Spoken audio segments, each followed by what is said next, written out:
നമസ്കാരം. ഞാനിന്ന് പറയാൻ ആഗ്രഹിക്കുന്നത് കോസ്റ്റ് ഓഫ് ലിവിങ് എന്നുള്ളതിനെ കുറിച്ചാണ്. ഈ ടേം കോസ്റ്റ് ഓഫ് ലിവിങ് എന്നുള്ളത് ഫസ്റ്റ് കേൾക്കുമ്പോൾ ഒരു ഫിനാൻഷ്യൽ ആസ്പെക്റ്റ് മാത്രമാണ് എല്ലാവർക്കും തോന്നുക. നമുക്ക് ജീവിക്കാൻ ആവശ്യമുള്ള ഒരു സാമ്പത്തികമായ ചെലവ് അതിനെക്കുറിച്ചാണ് ഓർമ്മ വരിക. സാധാരണ ഈ ഒരു വാക്ക് പലപ്പോഴും അതിന് വേണ്ടിയിട്ടാണ് ഉപയോഗിക്കാറുള്ളത് എന്നുള്ളത് ശരി തന്നെ. പക്ഷേ ഞാനിവിടെ പറയാൻ ആഗ്രഹിക്കുന്നത് അതിനെക്കുറിച്ചല്ല. അതിനെക്കുറിച്ച് മാത്രമല്ല എന്ന് വേണമെങ്കിൽ പറയാം. കോസ്റ്റ് ഓഫ് ലിവിങ് എന്ന് വെച്ച് കഴിഞ്ഞാൽ ഞാൻ ഉദ്ദേശിക്കുന്നത് നമ്മുടെ ജീവിതം, അതിൻ്റെ കാലഘട്ടം, അതിലെ സന്തോഷങ്ങൾ, അതിലെ വേരിയസ് ഒക്കേഷൻസ്, അതിലെ എല്ലാ ആസ്പെക്ട്സും. It's a precious gift. Life is a very precious gift. നമുക്ക് റിയൽ ലൈഫിൽ ഏതൊരു കാര്യം ലഭിക്കണമെങ്കിലും നമ്മൾ അതിനൊരു വില കൊടുക്കാൻ തയ്യാറാവണം, അല്ലേ? ഓവർ ലോങ് ടേം ഒന്നോ രണ്ടോ തവണ നമുക്ക് ചിലപ്പോൾ ചില കാര്യങ്ങൾ ഫ്രീ ആയിട്ട് കിട്ടിയേക്കാം. പക്ഷേ സസ്റ്റൈനബിൾ ആയിട്ട് ലോങ് ടേം നമുക്ക് എന്ത് കാര്യങ്ങൾ കിട്ടണമെങ്കിലും നമ്മൾ അതിനൊരു വില കൊടുക്കാൻ തയ്യാറാവണം.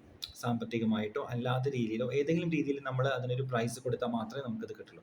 അപ്പോൾ പിന്നെ നമ്മുടെ ഇത്രയും വിലപ്പെട്ട, ഇത്രയും റെയർ ആയിട്ടുള്ള, ഇത്രയും യുണീക്ക് ആയിട്ടുള്ള, ഇത്രയും ഹാപ്പി മൊമെന്റ്സ് നിറഞ്ഞ ഈ ജീവിതത്തിന് നമ്മളൊരു വില കൊടുക്കാൻ തയ്യാറാവണ്ടേ? So there is a cost of living and this life is definitely worth that cost എന്നുള്ളതാണ് ആദ്യമായിട്ട് നമ്മൾ മനസ്സിലാക്കേണ്ട ഒരു കാര്യം. ഈ ഒരു കാര്യം മനസ്സിലാക്കിയാൽ നമ്മൾ ആ കോസ്റ്റായിട്ട് പല കാര്യങ്ങളെയും നമുക്ക് കൺസിഡർ ചെയ്യാൻ കഴിയും. ഇത് ഒരുപാട് ലെവൽസിൽ നമുക്ക് ഈ കോസ്റ്റ് ഓഫ് ലിവിങ്ങിനെ കുറിച്ച് പറയാം. ആദ്യമായിട്ട് ഫിസിക്കൽ ലെവലിൽ നമ്മുടെ ഈ ശരീരമല്ല എല്ലാം, പക്ഷെ നമുക്ക് പ്രാഥമികമായ ആരോഗ്യവും കാര്യങ്ങളും ഉണ്ടെങ്കിൽ that will definitely help us live A better life, അല്ലേ? നമ്മുടെ ക്വാളിറ്റി ഓഫ് ലിവിങ് എന്ന് പറയുന്ന കാര്യം ഇമ്പ്രൂവ് ചെയ്യാൻ നമ്മുടെ ശാരീരിക ആരോഗ്യം തീർച്ചയായിട്ടും ഒരു പങ്ക് വഹിക്കുന്നുണ്ട്. നമ്മൾ ഹെൽത്തി ആയിരുന്നാൽ നമുക്ക് ജീവിതം ഇൻ ജനറൽ കൂടുതൽ ആസ്വദിക്കാൻ കഴിയും. മാത്രമല്ല നമ്മുടെ ബേസിക് ഹെൽത്ത് മെയിൻ്റനൻസിന് നമ്മുടെ കൂടുതൽ സമയവും ഊർജ്ജവും ചെലവഴിക്കാതിരിക്കാൻ നമുക്ക് കഴിഞ്ഞു കഴിഞ്ഞാൽ നമുക്ക് ആ സമയം കുറച്ചുകൂടി ബെറ്റർ ആയിട്ടുള്ള നമ്മുടെ മാസ്ലോസ് പിരമിഡിൽ ഹയർ ആയിട്ടുള്ള കാര്യങ്ങൾക്ക് ഉപയോഗിക്കാൻ കഴിഞ്ഞേക്കും. അപ്പോൾ അതുകൊണ്ട് രോഗങ്ങൾ ഒഴിവാക്കാനും ആരോഗ്യം നിലനിർത്താനും വേണ്ടി നമ്മൾ ചെയ്യുന്ന കാര്യങ്ങൾ, whether it be a dietary control, whether it be avoiding of things like alcohol and all those stuff, whether it be routine daily exercise, whether it be the avoidance of undue stress, അതെന്തൊക്കെയാണെങ്കിലും നമ്മുടെ ജീവിതം എന്ന് പറയുന്ന ഈ വളരെ വിലപ്പെട്ട കാര്യത്തിന് വേണ്ടി നമ്മൾ കൊടുക്കുന്ന ഒരു കോസ്റ്റാണ്, അല്ലേ? ആ ഒരു രീതിയിൽ ഇത്തരം കാര്യങ്ങളെ സമീപിച്ചു കഴിഞ്ഞ് കഴിഞ്ഞാൽ ഇത്തരം കാര്യങ്ങളിൽ നമുക്ക് ശരിക്കും ഉണ്ടാവുന്നതോ അല്ലെങ്കിൽ നമ്മൾ മനസ്സിൽ ആലോചിച്ചുണ്ടാക്കി കൂട്ടുന്നതോ ആയ പല ബുദ്ധിമുട്ടുകളെ നമുക്ക് വേറൊരു ആംഗിളിൽ നിന്ന് കാണാൻ കഴിയും. നമ്മൾ ഈ ഒരു ആസ്പെക്റ്റ് എടുത്തില്ലെങ്കിൽ നമുക്ക് പലപ്പോഴും ഇത് സ്ട്രഗിൾസ് ആയിട്ട് തോന്നാം. രാവിലെയുള്ള ഡെയിലിയുള്ള നടത്തം നമുക്കൊരു സ്ട്രഗിൾ ആയിട്ട് തോന്നാം.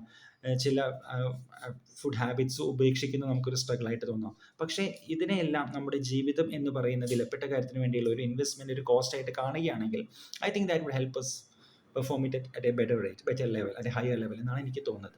ഈ ഒരു കാര്യമാണ് ഞാനിന്ന് പറയാൻ ആഗ്രഹിക്കുന്നത്. പിന്നെ മെൻ്റൽ ആസ്പെക്റ്റിലാണെങ്കിൽ നമ്മുടെ മനസ്സിൻ്റെ ഒരു ബേസിക് സ്റ്റെബിലിറ്റി, സ്ട്രെസ്സും നെഗറ്റീവ് ഇമോഷൻസും ഒക്കെ ഒഴിവാക്കിക്കൊണ്ട് നമ്മുടെ ഉണ്ടാവേണ്ട ഒരു ബേസിക് സ്റ്റെബിലിറ്റി എന്നത് അത് തീർച്ചയായും നമ്മുടെ ക്വാളിറ്റി ഓഫ് ലൈഫിന്, അത് വീട്ടിലാണെങ്കിലും ജോലി സ്ഥലത്താണെങ്കിലും നമ്മൾ ഇൻട്രാക്ട് ചെയ്യുന്ന ഏതൊരു തലത്തിലാണെങ്കിലും ആ ജീവിതത്തിനെ ബെറ്റർ ആക്കാൻ അത് ഉപകരിക്കും. അപ്പോൾ നമ്മുടെ ആ ഒരു മെൻ്റൽ സ്റ്റേറ്റ് നന്നായിട്ട് മെയിൻറ്റെയിൻ ചെയ്യുക എന്നുള്ളത് that also is A part of the cost of living, അല്ലേ? അത് നല്ല രീതിയിൽ മെയിൻറ്റെയിൻ ചെയ്യാൻ നമുക്ക് പല കാര്യങ്ങളും ചെയ്യേണ്ടി വരും. You have to have strong bases. അത് എന്ത് ബേസ് വേണേയാവാം. പിന്നെ നമുക്ക് എല്ലാ കാര്യങ്ങളിലും നമുക്ക് തോന്നുന്ന പോലെ അപ്പോൾ തന്നെ നമുക്ക് റെസ്പോണ്ട് ചെയ്യാൻ കഴിഞ്ഞു എന്ന് വരില്ല. V have to put up with different situations, put up with different people etcetera, because people and situations always come S A package, അല്ലേ? നമുക്ക് വേണ്ട കാര്യങ്ങൾ മാത്രം വേണ്ട രീതിയിൽ വരുന്ന അതുപോലെയല്ല വ്യക്തികളും സാഹചര്യങ്ങളും എല്ലാം. Everything comes S A package. There is a lot of grey shade, അല്ലേ? അപ്പോൾ അതിനോടെല്ലാം നമുക്ക് നല്ല രീതിയിൽ ഇടപഴകാൻ കഴിഞ്ഞാൽ ഒരു ഫോഴ്സ്ഡ് ആയിട്ടുള്ളൊരു നമ്മുടെ ഇമോഷൻസിനെ പിടിച്ചു നിർത്തി ഒരു പ്രഷർ കുക്കർ പോലെ നിൽക്കുന്ന അവസ്ഥയല്ല ഉദ്ദേശിക്കുന്നത്. V have to ride the wave. അങ്ങനെ ആ ഒരു ഇമോഷണൽ വേവിനെ റൈഡ് ചെയ്യുകയും അതിനതീതമായിട്ട് അല്ലെങ്കിൽ അതിനെ മറികടന്ന് നമ്മുടെ ഒരു minimum level of mental stability maintain ചെയ്യാൻ നമുക്ക് കഴിഞ്ഞു കഴിഞ്ഞാൽ that would definitely help us in our life. അപ്പോൾ ഈ ഒരു മെൻ്റൽ സ്റ്റെബിലിറ്റിക്ക് വേണ്ടി നമ്മൾ ചെയ്യുന്ന കാര്യങ്ങളും നമ്മുടെ കോസ്റ്റ് ഓഫ് ലിവിങ്ങിൻ്റെ ഭാഗമാണ്. ഇനി ഫിനാൻഷ്യൽ ആസ്പെക്ട് വരാം. ഫിനാൻഷ്യലി നമുക്ക് ജീവിക്കണമെങ്കിൽ കുറേയൊക്കെ പൈസ വേണം. എത്രയെല്ലാം നമ്മൾ ഐഡിയലിസ്റ്റിക് ഫിലോസഫി പറഞ്ഞാലും പൈസ വേണ്ട ചില കാര്യങ്ങളെങ്കിലും നമുക്ക് പൈസ ഇല്ലാതെ പറ്റില്ല. സോ ബേസിക് ഫിനാൻഷ്യൽ സ്റ്റെബിലിറ്റി എന്നുള്ളതും പ്രധാനമാണ്. അതിനുവേണ്ടി ചെയ്യുന്ന കാര്യങ്ങളും, അത് നമ്മുടെ ജോലിയാണെങ്കിലും എക്സ്ട്രാ എഫേർട്ട് ആണെങ്കിലും എന്താണെങ്കിലും അതും നമ്മുടെ ജീവിതത്തിനുള്ള ഒരു കോസ്റ്റായിട്ട് നമുക്ക് എടുക്കാവുന്നതാണ്. ഇതുപോലെ ഏതൊരു ലെവലിലും നമുക്ക് എടുക്കാം. വേറെ തരത്തിൽ പറഞ്ഞു കഴിഞ്ഞാൽ there are things that we do for living and there are things that we live four. നമ്മൾ ജീവിക്കാനായി വേണ്ടി ചെയ്യുന്ന കാര്യങ്ങളുണ്ട്, നമ്മൾ ജീവിക്കുന്നത് ചില കാര്യങ്ങൾ ചെയ്യാൻ വേണ്ടിയാണ്. ഇത് രണ്ടും എപ്പോഴും ഹാർഡ് ആൻഡ് ഫാസ്റ്റ് ആയിട്ട് നമ്മുടെ ഡിവിഷൻ ആയിക്കൊള്ളണമെന്നില്ല. ഇതിലിപ്പോൾ നമ്മുടെ ഫോർ ഉദാഹരണമാണ്, ഇപ്പോൾ നമ്മുടെ ജോലി നമ്മൾ ജീവിക്കാൻ വേണ്ടി ചെയ്യുന്നൊരു കാര്യമാവാം, നമ്മൾ ജീവിക്കുന്നതിൻ്റെ ഒരു ഉദ്ദേശം ജോലി ചെയ്യുന്നതാവാം. നമ്മുടെ ജോലി ഇത് രണ്ടിലും പെട്ട് കഴിഞ്ഞാൽ അത് വളരെ നല്ലതാണ്. അപ്പോൾ നമുക്ക് നമ്മുടെ ജോലി ഒരിക്കലും ഒരു സ്ട്രഗിൾ ആയിട്ട് തോന്നില്ല, അല്ലേ? അതുപോലെ ഏതൊരു കാര്യം, ഇപ്പോൾ രാവിലെ നമ്മൾ നടക്കാൻ പോകുന്നത് നമ്മളത് ശരീരത്തിൻ്റെ ആരോഗ്യം നിലനിർത്താൻ വേണ്ടി മാത്രം ചെയ്യുന്നൊരു കാര്യമാണെങ്കിൽ നമുക്ക് ചിലപ്പോൾ ഒരു ബുദ്ധിമുട്ടായിട്ട് തോന്നാം. പക്ഷേ നമ്മൾ ആ നടത്തത്തിലെ പല കാര്യങ്ങളും എൻജോയ് ചെയ്യുന്നുണ്ട്. നമ്മൾ പ്രകൃതിയെ ആസ്വദിക്കലോ നമ്മുടെ ചുറ്റുപാടുകളെ കാണലോ ചിന്തിക്കലോടോ അങ്ങനെ എന്തെങ്കിലും രീതിയിൽ നമ്മളത് ക്രിയേറ്റീവായിട്ട് ഉപയോഗിച്ചാൽ നമുക്കത് അത്രയൊരു സ്ട്രഗിളായിട്ട് തോന്നില്ല.